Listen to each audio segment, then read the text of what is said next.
Begin.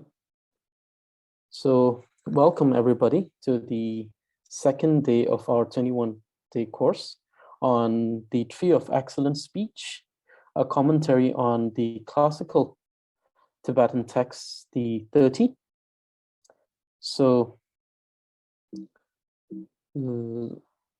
okay, so yesterday we discussed briefly about the author of the text as well as the expression of worship, why there is a tradition of writing the expression of worship, and then we discuss the two types of expression of worship written in this text, one in Indian language and one written in Tibetan. Then we went on discussing about the concept of the essence of 30. So today we will begin the actual text. And so the first chapter of the lesson that we're talking is the general classification of sound. So let me read the root text from the Tree of Excellent Speech.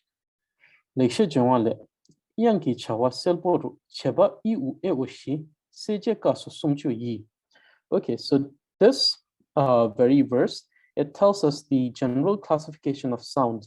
The entire Tibetan language is made out of these two sounds. The first, known as the yang, actually also means the sound or melody, and then silche, so the consonants. So the general classification of the sound in Tibetan language is of two. The first is the vowels, yang, and then the second one is silje, the consonant.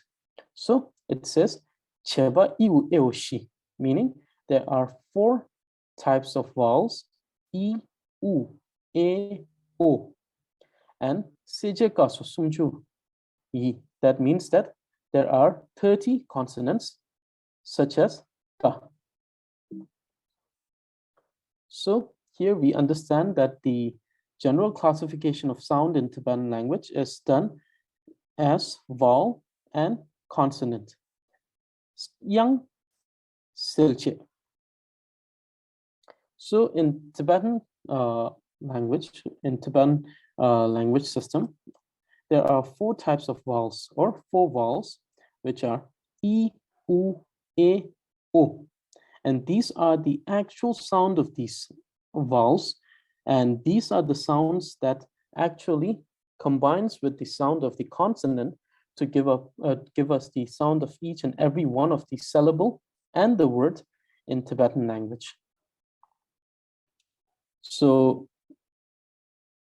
here we see that I. So there is the difference between the sound of these vowel and the actual name of these vowel. So the first, and the shape, as you see, so the first one is I, and the shape of I is as you see. So one thing that you'll find, which is quite interesting, is that all of these sounds by themselves, they have the sound of ah. You see, ah is a very interesting vowel and an interesting sound, because ah is the only sound in Tibetan that is both a vowel as well as a consonant. Though we don't write ah, or we say that ah is a non-apparent vowel. So therefore, it doesn't come under the four vowels. Normally, when we say yangshi, which means four vowels, and we never talk about the fact that it is apparent or non-apparent. So apparent is in the case where it is apparent in shape. It has no significance as apparent in sound, because a is also a vowel, and with each and every one of the consonants that we see in Tibetan language, a is always there. So therefore, a is also known as the root letter, as root sound, as well as it is known as the non-apparent vowel, because even though the sound always comes with each and every one of those consonants, but we never write a separately from the consonant. Therefore, it is non-apparent in non-apparent in the writing, but it is not non-apparent in the sound. So these are the four apparent vowels, which are both apparent in sound as well as apparent in writing. So the first one is E, but the name of this vowel is kiku. Kiku. So kiku means, so you might have actually, like most of you, you have actually seen the cup, the teacup made from China, like the material, the China dish teacup. You see that there is a handle at the side, and you see that the handle is like a bit curved, you know, and kiku has the same shape like the handle of a teacup. So therefore it is called kiku. The Tibetan word, there is a Tibetan term that is kikusha. Kikusha means the cup, the cup made of China dish, you know, the China dish cup is known as kikusha. And kiku is the handle of that cup. As you can see here, like if you would see here, you'll see that the shape of the kiku is like the handle which is at the side of a cup. Therefore, it's called kiku. The second one is u, and the actual sound of this vowel is u. So the name of this vowel is shabkyu. It is shabkyu. The name of this vowel is shabkyu. Shabkyu, shab means, shab actually means the feet. Kyu means hooked. So since it has been added to the foot of a consonant, but the shape of this vowel is like a hook. Therefore, it's called shabkyu, shabkyu, the hook feet. And then the third vowel is sound is e. And the name of this vowel is jingbo. Jingbo means something that is straight, not bent, but straight. As you can see that this is not bent, but it's straight. So therefore, it's called jingbo. And the sound is e. And this, the sound of this vowel is o. But the name of this vowel is naro. Naro means something that is stretched. So a shape that is like being stretched. Therefore, it's called naro. So kiku, like the handle of a cup.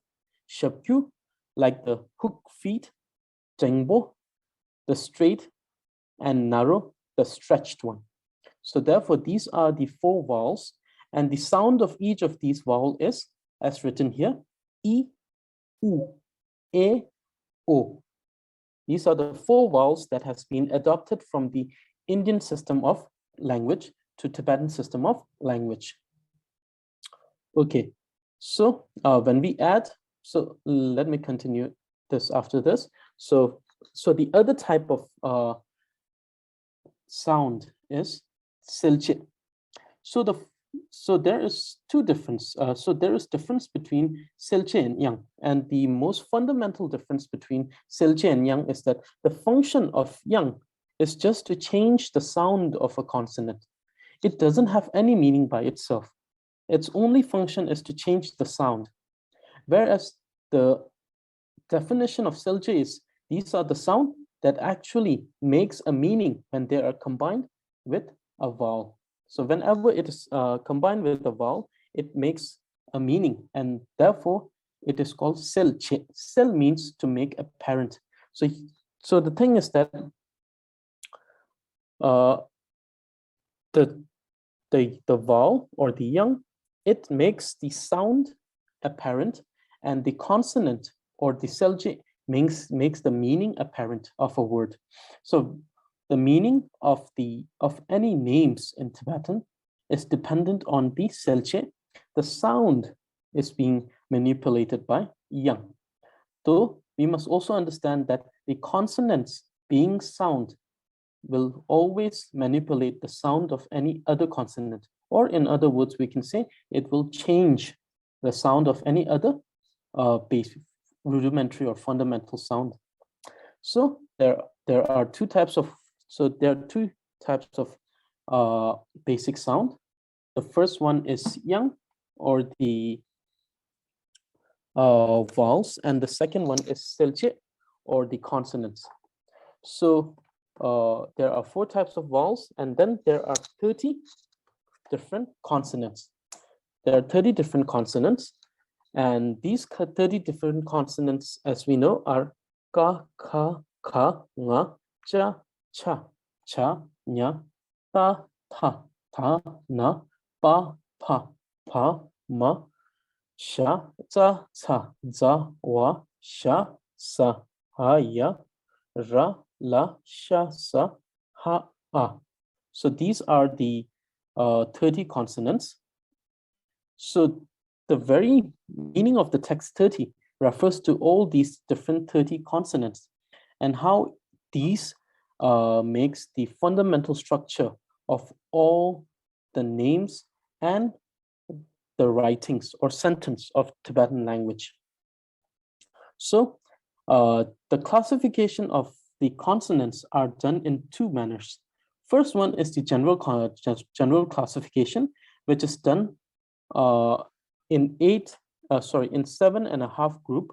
So there are 7.5 group of consonants, and this type of classification is known as the general classification. There is no particular reason for why it is being classified in this way. It's just being classified in 7.5 different groups, and the name of each of the group is given after the first consonant of each group. For example, the first group, so each group contains 4 consonants, except for the final one, which only contains 2 consonants. And therefore it is called a half group, whereas all the rest are known as the full group or the whole group. So the first consonant of each group, takes the name of the group. So since the first group is ka, kha, kha, nga, and ka is the first consonant, this group is called kade. The second group is cha, cha, cha, nya, and since cha is the first consonant of this group, it is called chade. And so on, you see, these are called tade, pade, tsade, shade, rade, and hade. And the name of these group, as I told you, are given on the basis of the first consonant. And so in total, there are 7 whole groups and a half group. So 7.5 group. And this type of classification is called the general classification. And this type of classification doesn't have a particular purpose of why it is being classified in this manner. So the other thing is the second type of classification. So the second type of classification is the classification based on the position of these consonants. So any name, so in Tibetan, we won't say the term word, we will use name as a more general term. So any name in Tibetan, which is equivalent to the English word, like in English we say word, in Tibetan we will say name, or in Tibetan we say ming.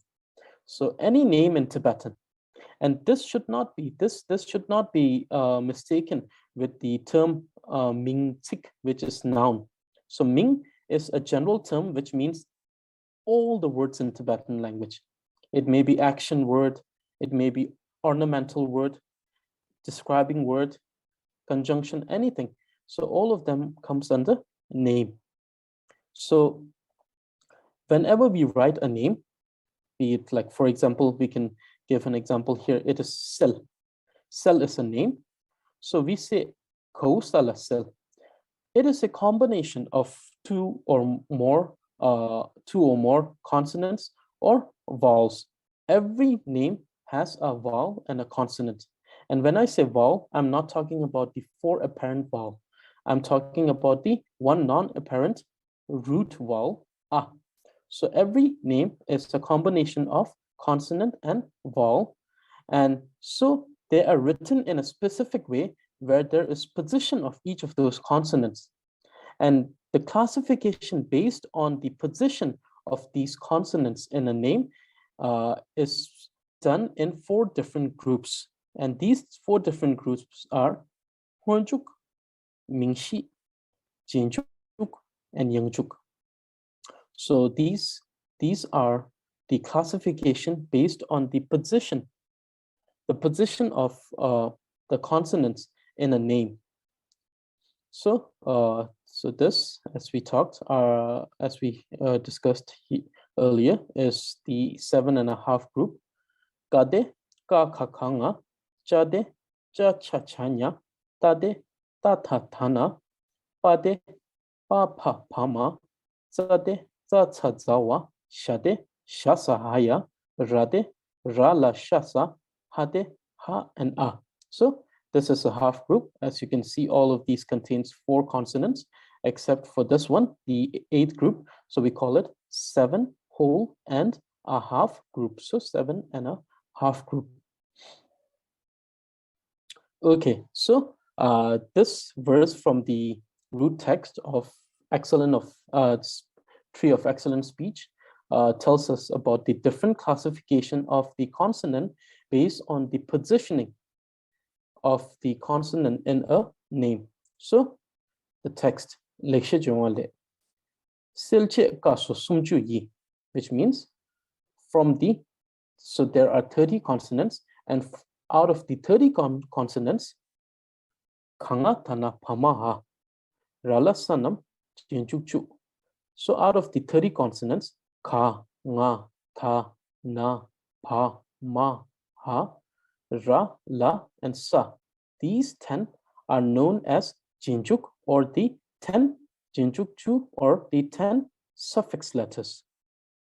And then out of this, Tadang Sani Yangjute, which means out of this 10, Ta and Sa also are also positioned as the post-suffix letters, or letters that comes after the suffix letters.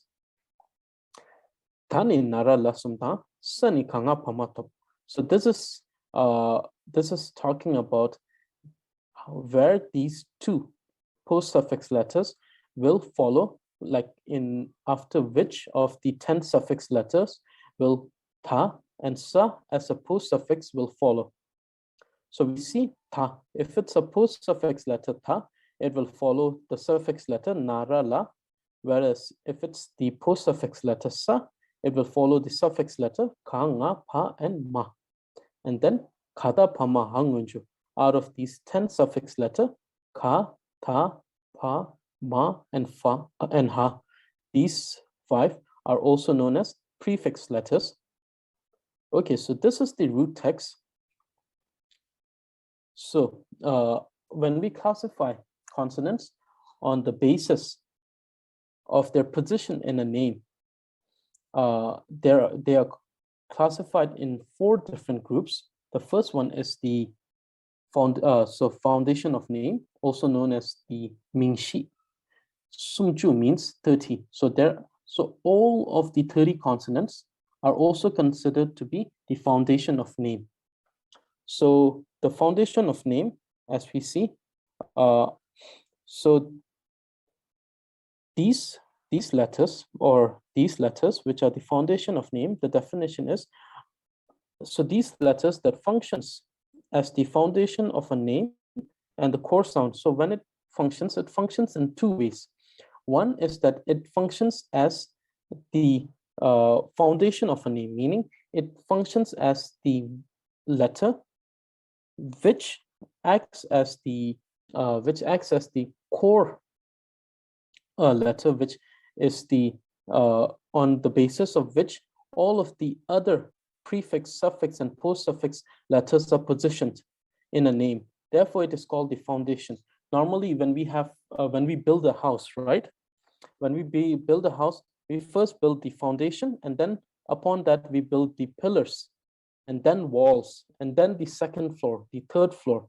So everything that's built upon it will be built in reference to the foundation. Similarly, the position of all of the other consonants, other type of consonants, will depend on the position of the foundation of names. Therefore, it has 2 functions. The first function is being the foundation of the position of consonants in a name. Second one, it is the foundation of name because the sound, the pronunciation of a name in Tibetan will depend on the sound of a foundation of name, meaning any name in Tibetan, when you want to pronounce it, it will start with the core sound as the foundation of names. For example, let me say, so in the word, let's say in the word, let's say ch. So ch, dharma, ch, we see that the foundation of the name is cha. And this actual pronunciation of the word ch is ch. So the core sound is cha, and it has been manipulated or changed by the vowel and the suffix letter. But the main sound or the core sound of the name is still cha. So therefore, we see that it is foundation of names because of two functions or two reasons.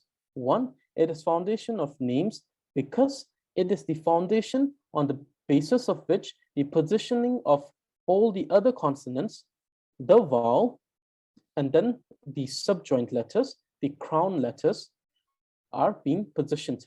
So another thing which we must understand is that both the vowel and the crown and subjoined letters are only ornamented on the foundation of names. You cannot write the vowels on the prefix letter. You're not allowed to write the vowels at the suffix or post-suffix letters. It doesn't make any meaning or any sense. So therefore, even the position of vowels, the subjoined letters, the crown or the head joined letters are dependent on the foundation of names, and therefore it is called foundation of names or Ming Shi. Ming means name, Shi means foundation. So therefore foundation of name, and since there are 30 of them, therefore Sumju. So these 30, which are the consonants, all the consonants are foundation of names.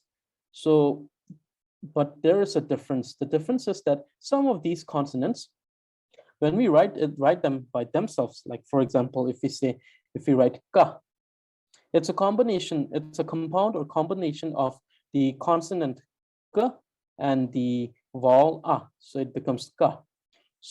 So this combination, or by writing the ka only, we know that it has a meaning by its own, which means pillar. Ka. Ka means mouth.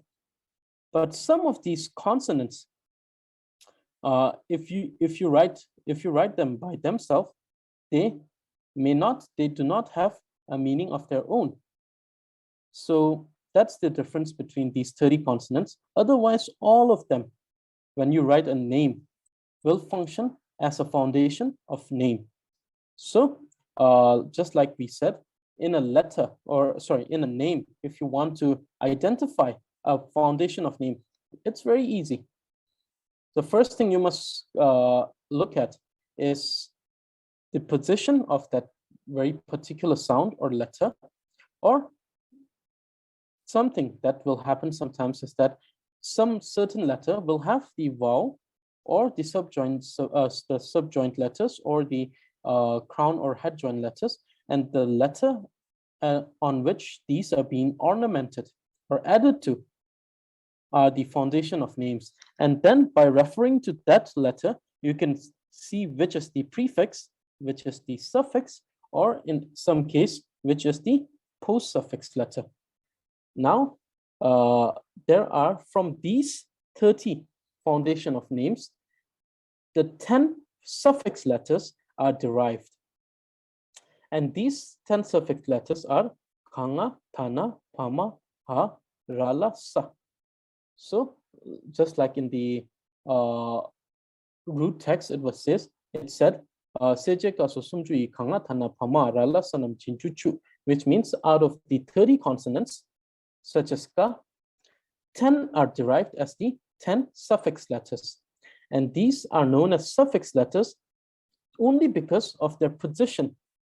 This is known as the suffix letters only because of their position in a name. These are the letters. So by definition of suffix letters, it is said that these are the letters that follows after the foundation of name in a name. So these are the letters which follows when you are writing a name. So for example, if we write a name Ming, so Ming is a name. So just a quick reminder, when I say name, it's a general term in Tibetan, which is equivalent to the English term word. So when I'm writing a name, a letter which will follow the foundation of the name. So like we discussed, foundation of name is the one which has the foundation of name is the one which has the vowel. So here we see that Ming in Ming, Ma is the letter which has the vowel. Therefore, this becomes the foundation of name. And then it is being followed by this letter, or which is Nga. And therefore, since this is following the foundation of name, this Nga is the suffix letter. And so there are only 10 of these. There are only 10 of these letters which will follow the foundation of name. And these 10 are Ka, Nga, Ta, Na, Pa, Ma, Ha, Ra, La, Sa. So for example, let me give you an example for Ka. So we have the word yak. So yak is a name of animal. So the spelling of yak is ko, ya, ka, yak. So we see that this has 3 letters, ka, ya, and ka. So the ya is the foundation of the ya will become the foundation of name, and the word that follows ya is ka, and here ka is the suffix letter. So let me give you an example of a suffix letter by with the suffix letter nga. For example, the word is mang, mang, where ma is the foundation of name and nga is the suffix letter. Another way to actually recognize foundation of name is that you see there are only these 10 which are the suffix letters, right? So therefore, any other consonant which are not one of these 10, if it's written in a name, we will definitely you can automatically consider them to be the foundation of names. But in some cases, we have the cases where both the foundation of name and the suffix letter are out of these 10. And in those cases, you'll have to use more than one rule. So this will be more apparent as we move on learning about the prefix. So these 10 are the suffix. Now, example for ta would be n, which means vessel. We have men, which means medicine, with na as suffix letter. We have trup, which means to achieve, and this is with the suffix letter pa. We have kyam. Kyam means to roam or to wander around, with ma as the suffix letter. We have ga, which means to be happy, ga, which means to be happy, to be pleased. So which has ha as the suffix letter. We have tar. Tar means flag. So with suffix letter ra. We have mel. Mel means bed with suffix letter la. We have ne. Ne means parley, which has sa as the suffix letter. So these are some examples of the words which consist these suffix letters. Now, the post-suffix letters. So when we talk about the post-suffix letters, the definition of post-suffix letters is the letter that follows the suffix letter in a name. So these are the letters which follows after the 10 suffix letters in a name. So the thing is that some of the words will have post-suffix letters. Some of the words will not have post-suffix letters. So you must see which are the ones which has the post-suffix letters. And whenever the post-suffix letters appear in a word, it's very easy to identify them. And the reason is that when we have a name, for example, when we have a name, and in that name, if we see that there are more than 3 consonants, then the last one is always the post-suffix letter, which is either ta or sa. These two are the post-suffix letters. So if in a name, if we find that there is either ta or sa, and this particular name has 4 consonants, then the last one is always the post-suffix letter. In more complicated situation, where we have only 3 consonants, then we must, so like we always said, we must identify which is the foundation of name. And if you have a vowel in that name, then it has become much more easier for you to identify which is the foundation of name. And then after that, if you see, if you just trace from there, you can locate, or you can identify which is the foundation of name. So for example, if we have a word like kang, nga, sa, kang. So here we see that ka, nga, sa, all of them are actually letters which exist in 10 of these. So this is very complicated because we don't even know which is the foundation of name, because there's no vowel, there's no subjoined or crown letters. And all of these consonants are the consonants which belong to 10 of these. And in those cases, we can definitely be confused. We can think that ka could be actually a prefix letter, and nga could be the foundation of name, and sa could be the suffix letter. Or in other case, we think that, oh, there is no prefix letter, so ka should be the foundation of name, and nga should be the prefix letter, suffix letter, and sa should be the post-suffix letter. So in these cases, what you have to do is that you have to be more familiar with the word. So in that manner, you'll be able to identify which of these is actually the post-suffix letter.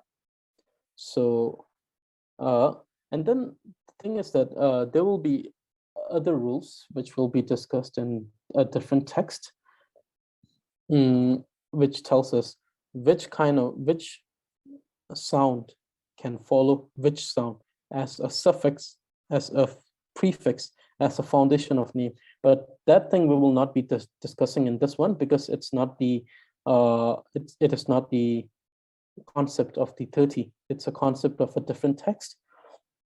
So here we see that there are two types of post-suffix letters, and the two type of post-suffix letters the two post-suffix letters are ta and sa. So previously in the root text, it was said ta da sanyi yang ju te, meaning ta and sa are the post-suffix letters which are derived from the 10 suffix letters. And how these are used is that tani nara la sumtang sani kanga pamatop, which means the post-suffix letter ta will only follow the suffix letter na, ra, and la, whereas the post-suffix letter sa will only follow the suffix letter ka, nga, pa, ma. So if in a name, let's say in a name, if the name has a suffix letter which is na, ra, and la, and so if you have to add a post-suffix letter, then the post-suffix letter that should be added is ta. So for example, we have the word chin, which means went. But the more command, so in a more so the participle form of the word chin is chint, which has the post-suffix letter ta. It is more commanding. It's a commanding word, chint. Chint means a command that says to go beyond, you know, like we have this word in Tibetan, that is paril to chint, which means to go beyond and attain nirvana. So parul tu chint.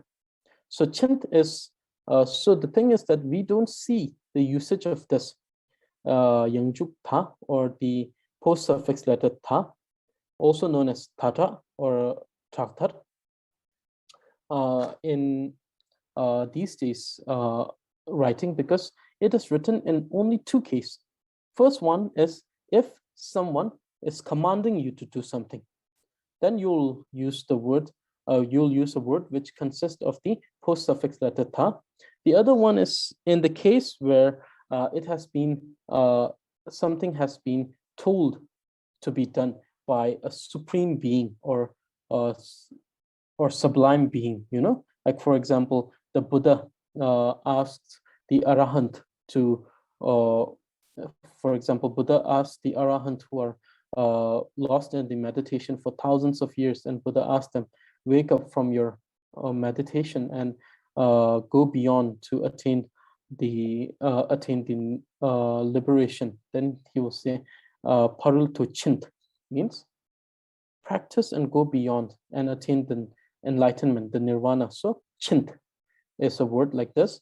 And then sometimes parul means beyond, but then it can also be used as a verb, parult, which means to go beyond. So instead of saying parul to chin, we can say parult, and then it also means go beyond. And then, for example, if we have the word na, so for the word ra, we can give an example. For example, chirt. So reasoning, giving a reasoning. So for we see that these three suffix letter will be followed by this post-suffix letter ta, which can be used in a case where either it is being commanded, like someone is commanding you to do something, or in a case where it has been asked for you to do by a supreme being or a sublime being. And then we have the post-suffix letter sa, which is actually comparatively very common to the usage of ta in the modern day Tibetan. So these suffix letter ka, nga, pa, ma will be followed by the post-suffix letter sa. For example, we have the post suffix letter ka. Then, for example, we have the example chok, payata chanar chok hasa chok. In this, we see payata. Already we know that it's a subjoint letter, so pa will become the foundation of name. And then we have ka, which becomes the suffix. So one thing that I would like to ask is that if those who have joined here and have received the text, the document, the lesson material, if you have that lesson material, you should refer to that while you're listening to this, because most of the description of most of the details are written in that note or that text that I have sent you. So please refer to that one. It is page 7 of 8. Thank you very much. There you will see the examples that I'm giving to you right now. So for those who have not received the text and want to receive, like if you want them for revision, you can just write your email here, email address, and we will send it to you to your email. And so the example for nga as a suffix followed by the post-suffix sa is kang. Kang means snow. Kang asa kang. So we say, so this can be actually pronounced in two ways. One is kang asa kang, other is kang ase kang. And the difference is one being of the Central Tibetan dialect, whereas the other being more the Eastern Tibetan dialect. So it's more like an accent thing and dialect thing rather than the rules of pronouncing it. You can either pronounce it as kang asa kang, or you can pronounce it as kang ase kang. Both of them are fine and correct. So example for the suffix letter pa followed by the post-suffix letter sa is cup. Sa kata cup, pa sa cup, or pa se cup. So the word cup means duration, at that time, at that duration. So that is cup. And then we have the example of suffix letter ma and a post-suffix letter sa, which is kam. Kam ma sa kam. And kam means element. In Tibetan Buddhism, we say there are 18 elements. So kam. So these are examples of the words which consist of either of these post-suffix letters, and how it is following these suffix letters and the rules pertaining of these post-suffix letters following the suffix letters. And the final type or classification of consonant is the prefix letters. So the prefix letters, which are derived from the 10 suffix letters. So we see that out of the 10 suffix letters, which is ka, nga, ta, na, pa, ma, ha, ra, la, sa, only 5 of them are being derived here and stated.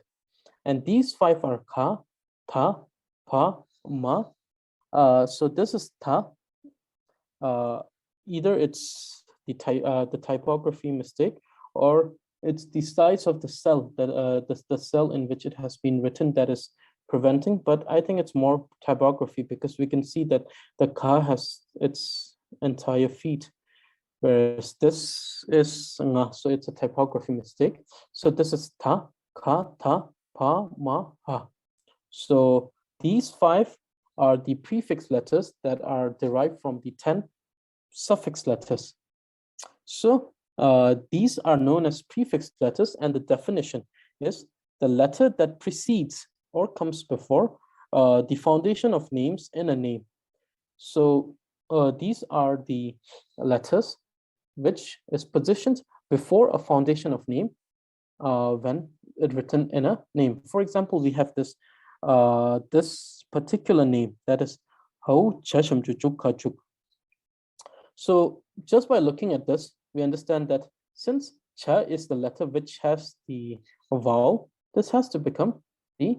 So here it's very apparent, it's very noticeable and easy, because one, the cha is neither of the 10 suffix letter, so it becomes the foundation of name.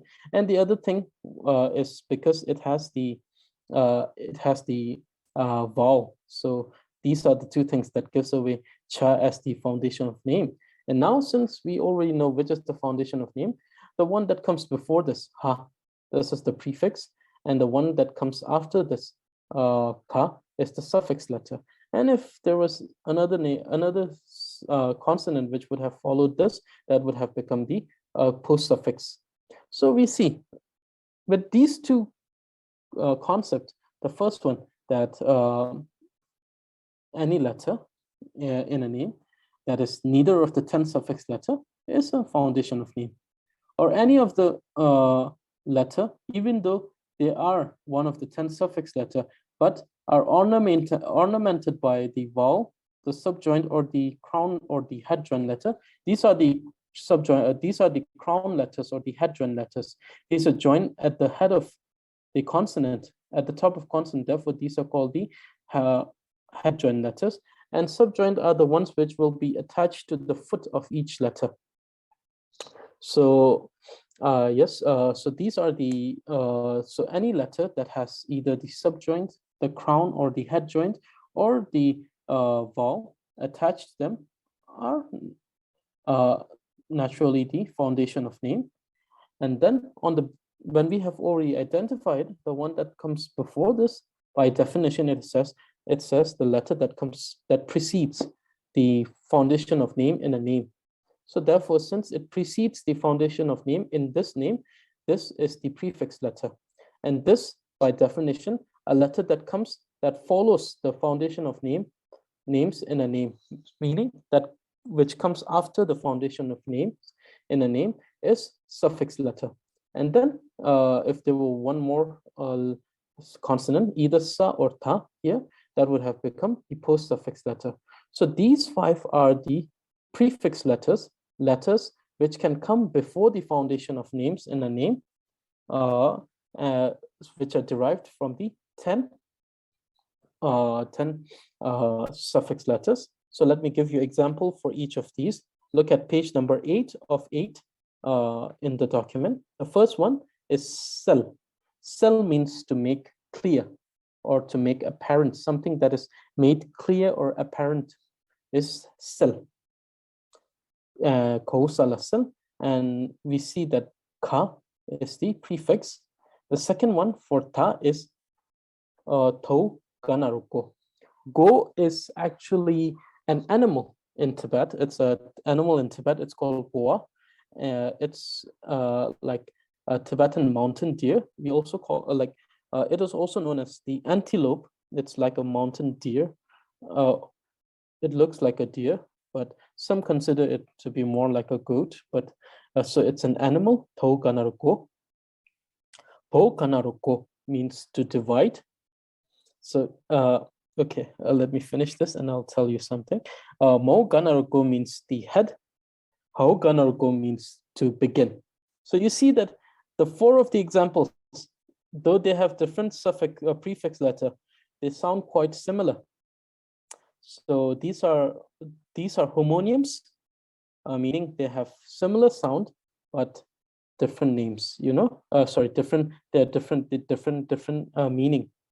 So there are many words in Tibetan which are homonyms, meaning which have same sound, but they have different meaning. So these are the examples of the 5 prefix letters. So you see, this is the general classification of the word, general classification of the sound in Tibetan grammatical system or language system. First is the 2 general classification, the vowel, the 4 apparent vowel, yang, and the 30 consonants, selche. The function of the vowel is to make the sound apparent. The function of the consonant, selche, is to make the meaning apparent. And then the vowel are, there are four vowel, I, U, E, O, kiku, the one that's like the handle of the cup, shakyu, the hooked feet, tengbo, the straight, narrow, the stretched shape. And then we have the 30 consonants. And then 30 consonants are kakakanga, chachachanya, tatatana, papapama, tsatsazawa, shasahaya, rala shasa, ha'a. So these 30 consonants are classified on the basis of general classification, and classification on the basis of the position of the consonants in a name. The first one, the general classification, is the classification of these 30 into 7.5 group, and name of these group are given on the basis of the first consonant. For example, kade is ka kakanga, and the first consonant is ka, so it's called kade, or group of ka. And there are 7.5 because each group contains 4 consonants, except the last group, which is hade, which only consists of 2 consonants, and therefore it's called half a group, so 7.5. The second classification is classification of consonant on the basis of position in a name, and these are these are the Mingshi, the foundation of name. Foundation of name, there are 30 foundation of name, and it's called foundation of name for 2 reasons. First one is the foundation of name because the position of all of the rest of the consonant plus the vowel plus the subjoined and the crown joined letters depends on the position of the foundation of name. Therefore, these are known as the foundation of name. Second, it is the foundation of name because of the sound, because it is the key sound in all of the names in Tibetan. Therefore, it is known as the foundation of names. Second one is the suffix letters. The suffix letters, the suffix letters are the letters which follows the foundation of names in a name This is the definition. And there are 10 suffix letters which are derived from the 30 foundation of names. These are ka, nga, ta, na, pa, ma, ha, ra, la, sa. And these 10 suffix letters follows after the foundation of name. And then there are 2 post-suffix letters, ta and sa, which follows after the suffix letters in a name. And these 2 follow different type of suffix letters. They don't follow all the 10. The ta only follows 3, which is na, ra, la. Sa follows ka, nga, pa, ma. And then we find that there are some of these suffix letters which do not have the post suffix. For example, ta. The suffix letter ta will not be followed by any post suffix letter. The suffix letter sa will not be followed by any suffix letters. And so these are the post suffix letters. And we learned that the post suffix letter ta is used as the commanding word, or it's a word or a sublime being. Sa is comparatively more common usage. It's used more common these days, whereas the usage of these post-suffix letter ta is very rarely found these days. And then there are 5 prefix letters which precedes the foundation of names in name. This is the definition. So these are the letters which comes before the foundation, the 30 foundations of name. And these are derived from the 10 suffix letters, and these are ka, ta, pa, ma, ha. So these are the ones. And by this we classify both the consonants and the vowels in the Tibetan language system. And some of you will encounter different types of letters, which we will not be discussing here. It will be discussed in a different text. Here we will only classify the letters as the vowel and consonant, and that will be all that we will be learning here. And so this is the general classification of names, and the first of the many different essence of the 30. So these are the this is the lesson for today. And then there is a small clarification that I have to make. In the document, you see that there is the word higi. It has been written. The transliteration of this word has been made into Y-E-G-I, which make it yegi, but it is actually Y-I-G-E, hige. So let me just write it here so that it becomes.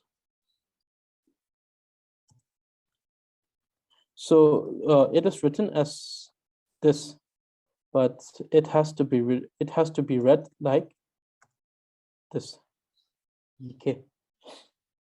Okay, so this is the lesson for today. So we have 10 minutes for any questions, and after that, by tonight, you will everyone who will give me their like the ones who have already given me their emails will receive the assignment for today. And those who are new and haven't submitted their email address, you can just send it here, and then you will receive the assignments for today's lesson. So yes, we have 10 minutes for question answer. So please.